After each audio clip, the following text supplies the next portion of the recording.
Buku Perang Kolonial Belanda di Aceh, Cadet Colonial War in Aceh, Penerbit Pusat Dokumentasi dan Informasi Aceh, tahun 1977.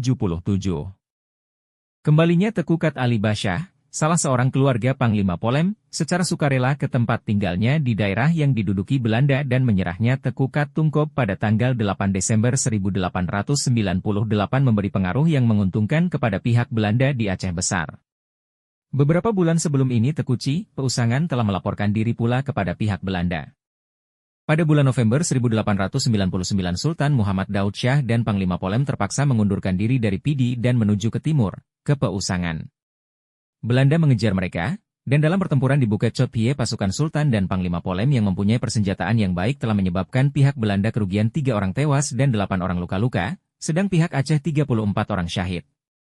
Panglima Polem dan Sultan mengundurkan diri ke bukit-bukit pedalaman di hulu Peusangan. Setelah Belanda mengusai bukit-bukit ini pada tanggal 21 November 1899 yang dipertahankan mati-matian oleh Teku di Biang Dalam, kesatuan-kesatuan Aceh berpencar-pencar. Sultan menyingkir ke Bukit Keureutoy, Tekuci, Peusangan ke Bukit Peutoy, sedangkan Panglima Polem menuju ke pegunungan di selatan Lembah Pidi. Pada awal tahun 1900 pemimpin-pemimpin Aceh yang sangat berpengaruh adalah Sultan, Panglima Polem, Teungku di Matale, dan Teungku di Barat di daerah Pase, Teungku Cot Plieng, Teungku di Alue ke Utapang, Teungku di Reube, Teungku di Lamkat, Pidi, Teku Ben Peukan, Meredu, Teku Ben Biang Pidi, Aceh Barat, dan Teungku-Teungku dari Tiro, Teungku Ci, Mayet dan Teungku di Buket, serta Habib Meulaboh. Pada awal tahun 1901 Van Heutz merasa perlu pula membersihkan benteng-benteng Aceh yang masih terdapat di daerah Samalanga dan Meredu. Ia dibantu oleh angkatan lautnya dengan mempergunakan kapal Trom, Edi dan Siboga. Setelah dikejar-kejar Belanda di daerah Samalanga, Peudada dan Peusangan, Sultan menyingkir ke daerah Gayo. Daerah ini akan dijadikan pusat pertahanan pihak Aceh dan tempat persiapan untuk menyerang musuh kembali. Dengan sendirinya Belanda ingin menguasai daerah ini, terlebih-lebih mengingat rakyat di daerah Gayo telah mengambil bahagian secara aktif dalam peperangan melawan Belanda serta menyokong usaha perang Sabil dengan perbekalan makanan. Di samping itu, Keujiurun atau raja-raja di daerah Danau Laut Tawar dan Dorot memberikan segala bantuan kepada Sultan dari segenap penjuru Belanda kembali mengejar Sultan dan Panglima Polem yang telah berpindah tempat ke Gayo, daerah pedalaman yang belum pernah dimasuki Belanda. Rakyat hampir setiap hari menembaki pasukan Marsose Belanda dari lereng-lereng gunung di daerah ini. Diberangkatkanlah Mayor G.C. van de Alen dengan pasukannya, September-November 1901, dari daerah Pase, dan Letnan 1 W.B. Skepens, Juni-September 1902, dari Meredu. Meskipun mereka dapat mengalahkan lawannya di sana-sini, tujuan menangkap Sultan dan Panglima Polem tidak tercapai. Apakah yang dilakukan Belanda? Pasukan Marsose di bawah Ken Stoffel menyerbu dan menangkap istri Sultan, Teungku Putro di Gelumpang Payong pada tanggal 26 November 1902, dan sebulan kemudian, yakni pada hari Natal, menangkap istri Sultan lainnya, Pocut Cot Murong serta seorang putra Sultan di Lameulo. Dengan hasil yang dicapai ini Belanda mengeluarkan ancaman kepada Sultan bahwa bila mana Baginda tidak menyerah dalam tempo 1 bulan, maka kedua istrinya akan dibuang. Akhirnya tersarung jualah pedang perang dan berdamailah Tuanku Muhammad Daud Shah pada tanggal 10 Januari 1903. Peperangan berjalan terus. Teungku Cot Plieng masih terus memimpin serangan-serangan di daerah Pidi, dan di pantai timur bergerak Teungku di barat dan Teungku di Matale, bersama-sama pemimpin-pemimpin lainnya serta Tekuci, Tunong, Pangnanggro, dan Katmautia. Dalam pada itu, peristiwa penting lainnya terjadi pula. Keadaan memaksa Panglima Polem, setelah memberikan perlawanan yang gigih, menyeberangi sungai dan lembah, naik turun bukit dan gunung, masuk keluar hutan belantara, lalu menyarungkan pedang perangnya dan melapor kepada Haji Cholijen, pegawai Belanda di Lo, Seumawe dengan lebih kurang 150 orang pengikutnya. Apakah dengan menyerahnya pemimpin-pemimpin tersebut gemerincing senjata dan letupan mesiu sudah terhenti? Peristiwa-peristiwa dalam masa berikut ini akan dapat menjelaskannya. Setelah Sultan berdamai, maka dalam tahun 1903 hingga 1915 terdapat masa disintegrasi sosial yang ditandai oleh makin banyaknya ula balang yang berdamai di samping masih terdapatnya di antara mereka ini yang terus mengangkat senjata melawan Belanda. Ada di antara mereka yang setelah menandatangani Korte Verklaring atau Perjanjian Pendek dengan Belanda yang mengaku setia masih juga membantu para pejuang Aceh. Pemimpin-pemimpin agama ada yang berdiam diri saja, ada yang mengikuti raja-raja atau ula balang, bekerja dalam struktur birokrasi Belanda, dan ada juga yang terus mempergunakan senjata melawan Belanda. Rakyat pun terpecah-pecah pula. Ada yang turun dari hutan-hutan kembali ke kampung halaman bercocok tanam, ada yang terus mengikuti pemimpin-pemimpin mereka mengadakan perlawanan senjata terhadap Belanda. Pergolakan-pergolakan di daerah Pidi dihadapi oleh Schmid dengan pasukan Marsosenya. Pada bulan September 1909 Teungku di Bukete dan Teungku Ci, Mayete syahid. Keduanya putra Teungku Ci, ditiro Muhammad Saman. Beberapa di antara kekalahan pada pihak pejuang Aceh ialah berdamainya Teungku Banta dengan 100 orang pengikutnya, Juni 1908, dan Teku Benbiang Pidi dengan 160 orang pengikutnya bersama 17 senapan, Juli 1908. Kendati pun ada kekalahan-kekalahan itu, para pejuang Aceh terus juga bertempur sehingga cukup banyak pemimpin yang gugur seperti Teungku di Kunat, November 1909, Teungku di Reube, Desember 1909, Habib Ahmad, Mei 1910, Teungku Saleh, Teungku Kalipah, Teungku Maed, Maret 1911. Dan Teungku di Barat, Februari 1912. Selain itu, karena tekanan senjata Belanda, berdamai pula Teungku di Pidi di Aceh Barat, ke Uji Urun Pamewe, Maret 1911, Habib Musa dan Teungku Mat Aceh, 1913. Selain perjuangan bersenjata menentang kolonialisme Belanda sebagaimana diuraikan di atas, rakyat Aceh pun turut serta di dalam perjuangan tidak bersenjata menentang kolonialisme melalui pergerakan-pergerakan nasional dan di forum nasional. Gema pergerakan nasional di Pulau Jawa sampai pula ke belahan Barat Nusantara. Pada tahun 1916 Serikat Islam lahir di Tapa, Tuan dan kemudian mendapat pengikut di tempat-tempat lain di Aceh. Teku Keuji Urwenci, Muhammad Ali Basyah, Ula Balang Samalanga dan Teku Abdul Hamid orang kaya Sri Maharaja dari Lo, Seumawe bersama ratusan anggota masyarakat turut aktif menjadi anggota Serikat Islam.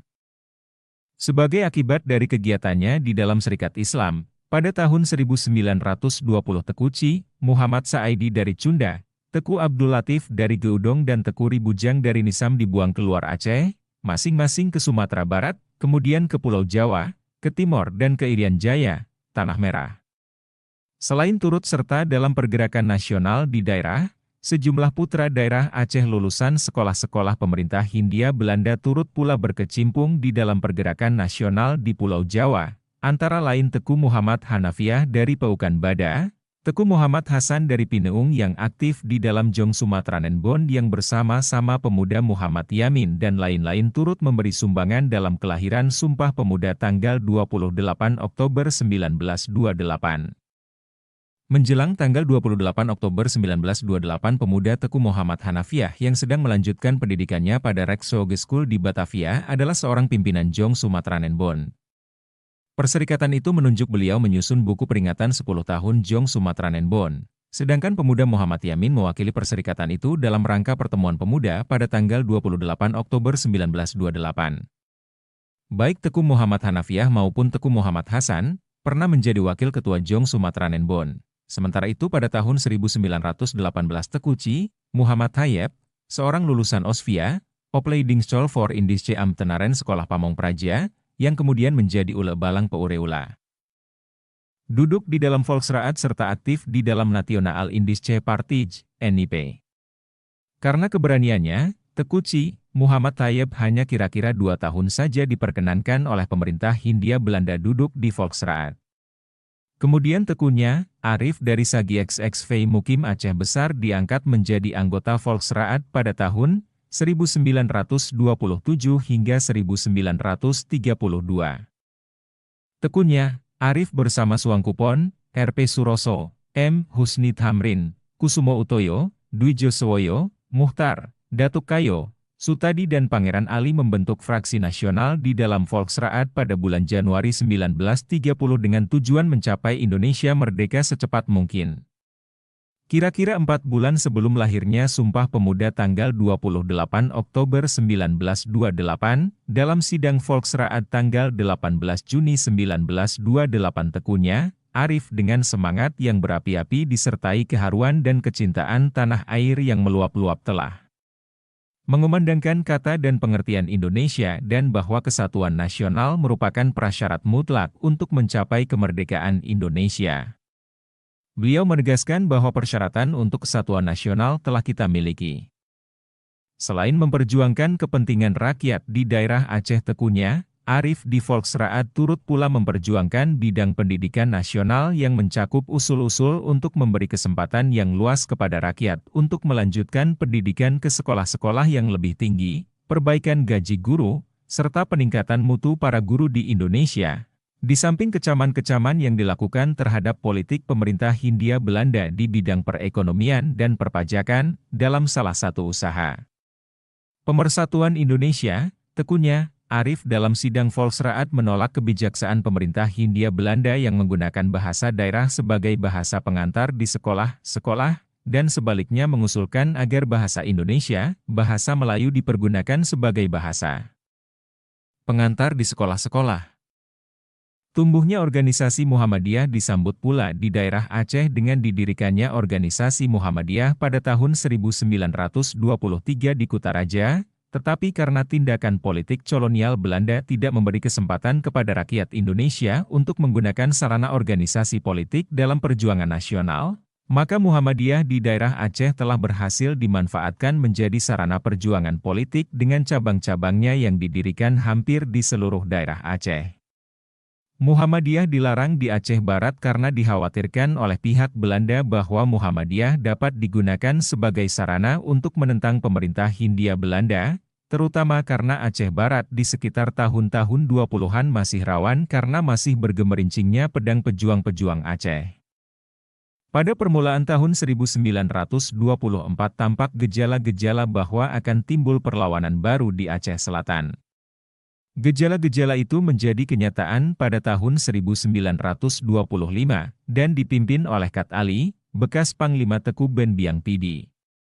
Pada tanggal 3 April 1926 Kapten J. Paris tewas beserta 2 orang kadet dan 3 orang marsose, sedang 12 orang marsose dan 1 orang hukuman luka parah. Tetapi akhirnya Letnan Gosenson dapat menewaskan Kat Ali pada tanggal 25 Mei 1927. Setelah Kat Ali gugur, tidak sedikit pemimpin-pemimpin pejuang lainnya muncul, seperti Teku Moulot yang akhirnya gugur semua. Baru saja perlawanan di Aceh Selatan itu berakhir, tidak lama antaranya, yaitu pada tahun 1933, telah timbul pula perlawanan rakyat di Lehong, yang kemudian diikuti oleh perlawanan di Leupueng pada tahun 1937. Perlawanan itu tidak berakhir sampai di situ saja. Menjelang pendaratan Jepang ke Aceh, rakyat Aceh masih terus juga mengadakan perlawanan terhadap Belanda. Pada malam 23-24 Februari 1942 Kontroleur Seulimum, J.C. Tigelman, tewas dan keesokan harinya Kepala Urusan Kereta Api Aceh, Graaf U. Bernstorff von Sperling, tewas pula dekat ke Umire, Seulimeum. Perlawanan di dalam daerah Sagi XXI Mukim dipimpin oleh Teku Panglima Polem Muhammad Ali. Putra Teku Panglima Polem Sri, Muda Perkasa Muhammad Daud, sedang perlawanan di dalam Sagi XXV dipimpin oleh Tekunya, Arief serta pemimpin-pemimpin, PUSA, atau Persatuan Ulama Seluruh Aceh. Demikianlah sekelumit jejak langkah mereka yang mempertahankan setapak Nusantara.